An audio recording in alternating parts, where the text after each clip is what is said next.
À la hauteur, satellite espion, satellite de reconnaissance, on en parle de plus en plus dans le contexte justement de la guerre en Ukraine. Regardez ce sujet préparé par Océane Nicole, on en parle juste après avec notre invité. Ils font partie des outils de plus en plus utilisés par les armées régulières, les satellites. Leurs objectifs sont variés, reconnaissance, écoute des signaux radars et des télécommunications, espionnage mais aussi aide des troupes au sol si besoin. Généralement, ces satellites circulent sur une orbite basse afin d'obtenir la meilleure résolution. Ils permettent de récolter des informations sur les installations civiles, mais aussi sur les installations militaires d'autres pays grâce à un système optique ou radar. Le satellite est maintenant un composant majeur des forces militaires modernes. Les principales puissances spatiales disposent de satellites de reconnaissance. L'Union soviétique et les États-Unis ont été les premiers pays à avoir développé ce type d'engin. Moscou a ainsi lancé près de 900 satellites de ce type, soit 10% de l'ensemble des satellites artificiels placés en orbite par les nations spatiales. La Russie est le plus gros constructeur et utilisateur de satellites de reconnaissance. Récemment, depuis le début de l'invasion russe en Ukraine le 24 février dernier, ces satellites ont été utilisés notamment dans la récolte de photos pour constater des dégâts des bombardements. Outre la Russie et les États-Unis, depuis d'autres pays ont aussi acquis des satellites de reconnaissance. C'est le cas de la Chine, de la France, du Japon, de l'Allemagne, de la Turquie, du Royaume-Uni, du Maroc et de l'Italie. Israël, de son côté, lance son premier satellite en 1988, le satellite Ofek, d'un poids de 157 kg. Le pays devient ainsi le 8e à lancer son propre satellite. Mais d'autres pays sont intéressés par ces satellites espions et pourraient les utiliser à des fins néfastes. C'est le cas de l'Iran.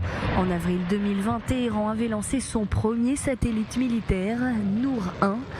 En mars dernier, le régime des Mollahs avait assuré avoir placé en orbite un nouveau satellite militaire. Et mon prochain invité, Ariel Gomez, bonsoir. Vous êtes ingénieur Space AEL, ingénieur et spécialisé en imagerie satellite et satellite d'ailleurs tout court. Est-ce que les satellites de reconnaissance, c'est la guerre du futur ou c'est le présent ? Bonsoir, Chodesh Tov. Je dirais que c'est le présent. On est dans les satellites aujourd'hui sont sur le champ de bataille, donnent des solutions aux États et ils font partie intégrante du champ de bataille. Pourquoi je disais d'ailleurs, ça me laisse penser à une question, pourquoi je disais que les satellites, dans le contexte de la guerre en Ukraine, ont pris une place prépondérante ? Effectivement, les satellites aujourd'hui, comme on disait précédemment, font partie intégrante du champ de bataille et donnent un avantage tactique à ceux qui vont les utiliser. En fait, d'une manière générale, on peut dire que l'espace n'est pas considéré comme un champ de bataille, comme un terrain, comme un espace qui appartient à quelqu'un, mais effectivement, il peut être inversement, il peut être utilisé à des fins de surveillance et à des fins tactiques. C'est quoi un satellite espion d'ailleurs ? Parce qu'effectivement, on en parle beaucoup, mais on ne sait pas ce que c'est. Alors un satellite espion, en fait, il a différentes sortes de satellites. Ça va donner un avantage à celui qui possède ce satellite de recevoir, de collecter des informations en temps réel et aussi à travers le temps collecter au fur et à mesure du temps certaines informations en toute légalité et n'importe où il le veut. C'est antinomique. C'est-à-dire que d'un côté vous dites satellite espion et d'un autre côté vous dites en toute légalité. Et effectivement, donc comme ce que je disais précédemment, étant donné que l'espace n'est pas considéré comme un champ, comme un territoire appartenant à quelqu'un, donc il y a une charte internationale qui parle qui stipule ce fait. Donc inversement, si un avion traverse un champ, un espace aérien d'un pays, il viole l'intégrité et il peut créer un incident diplomatique. Un satellite à 500 km de hauteur peut en toute légalité passer au-dessus et collecter des informations. Qui en a la capacité aujourd'hui ? C'est-à-dire que, bien évidemment, il y a la toile de fond. En toile de fond, c'est l'Ukraine, mais on sait que les États-Unis en ont, ça c'est pas un secret. Est-ce qu'il y a d'autres pays qui en possèdent et dont on n'a pas imagination ? Oui, toutes les grandes puissances aujourd'hui possèdent des satellites. Comme ce que je disais, il fait partie intégrante d'un champ de bataille. Ça donne un avantage au pays dans le domaine du renseignement aujourd'hui, le satellite, mais pas que. Par exemple, il y a des satellites optiques qui vont donner une imagerie optique.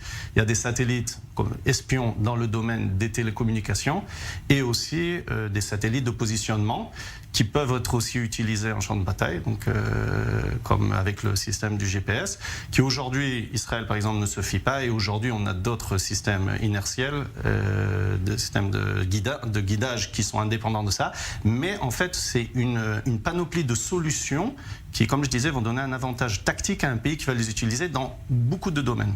Et vous me disiez hors antenne, alors c'est le gamin qui parle, qu'un satellite ne peut pas rester, ça je n'étais pas au courant bien évidemment, il ne peut pas rester sur place. C'est-à-dire qu'il est obligé de tourner, c'est la raison pour laquelle il ne peut pas filmer, enfin au fur et à mesure et suivre un objet. Alors, on parlait dans le cas des satellites espions. Alors les satellites espions, surtout dans le domaine de l'imagerie, sont à basse altitude. Donc pour avoir des images avec une grande résolution, ils volent à basse altitude. Voler à basse altitude veut dire qu'on a une certaine période ou une certaine vitesse de révolution autour de la Terre. Donc d'un côté, on a une grande résolution de l'imagerie. D'un autre côté, on ne peut pas rester longtemps. Donc, en fait, on a des passages à certains moments précis. Maintenant, il y a d'autres types de satellites, par exemple pour les télécommunications, qui, eux, sont à des plus grandes distances, en géostationnaire, ce qu'on appelle, et qui, eux, fournissent une couverture 24 heures sur 24. Pour parler de manière triviale et très simple, en clair, un satellite espion ne peut pas suivre une voiture ou une moto particulière sur Terre. Alors, et effectivement, il y a les limites des satellites, de l'imagerie. Donc, ce que je disais, il y a différentes sortes de satellites. Pour l'imagerie, elle est utilisée à d'autres fins, c'est-à-dire surveiller les constructions. D'ailleurs, on va reprendre ça. Pourquoi le système programme spatial israélien de défense, comment est-ce qu'il est né?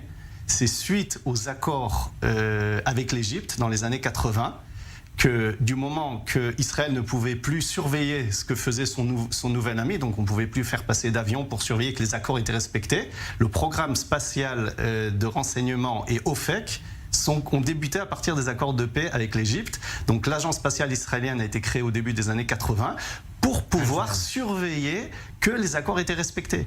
On retrouve ça aussi avec les nouveaux accords d'Abraham. Tu as donné une couverture sur ça aussi. Donc ces accords-là, la majorité de ces accords ont aussi des implications dans le domaine militaire. Il y a une marge, il y a une coopération très grande qui est donnée dans ce domaine, qui donne encore une fois un avantage énorme aux pays qui peuvent en avoir. Donc Israël a tout intérêt à en avoir.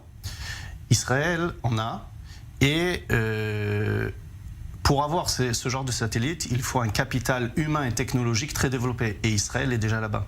C'est-à-dire que le capital technologique israélien est utilisé. On peut même dire qu'Israël a un lanceur. Il n'y a pas beaucoup de pays qui ont des lanceurs, qui sont indépendants pour faire leur lancement de satellites. Combien il y en a ? Ce qui a mis Israël a été la 8e puissance à en avoir.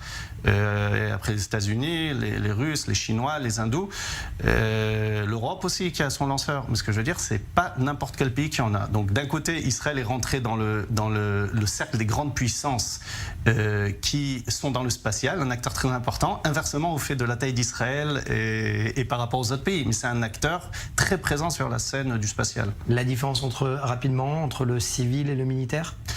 Alors, dans le civil, on peut passer du tourisme spatial, comme ce qu'on a vu il y a quelques mois avec la mission d'Axiom, où Eitan Stibba a fait partie, donc un Israélien dans l'espace, dans le cadre du civil.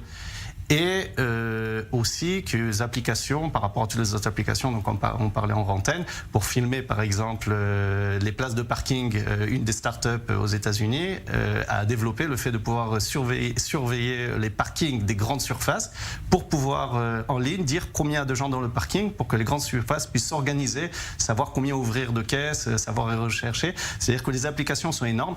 Et quelque chose aussi d'intéressant, j'étais à une conférence dans ça, les assurances aussi sont très intéressées par les satellites de surveillance dans le domaine maritime. Les États veulent savoir s'il y a du trafic dans les mers, c'est la seule façon aujourd'hui pour savoir, donc les satellites sont utilisés, les compagnies d'assurance veulent pouvoir tracer les bateaux, donc les applications dans le civil sont énormes, les applications militaires sont très précises et très concises pour des raisons d'État et pour des applications particulières, mais en fait c'est un domaine qui est énorme et on n'est qu'au début de cette fameuse... George Orwell, 1984, en 2022. Merci beaucoup, Ariel Gomez, ingénieur aérospatial, SpaceIL. Merci à vous. Merci.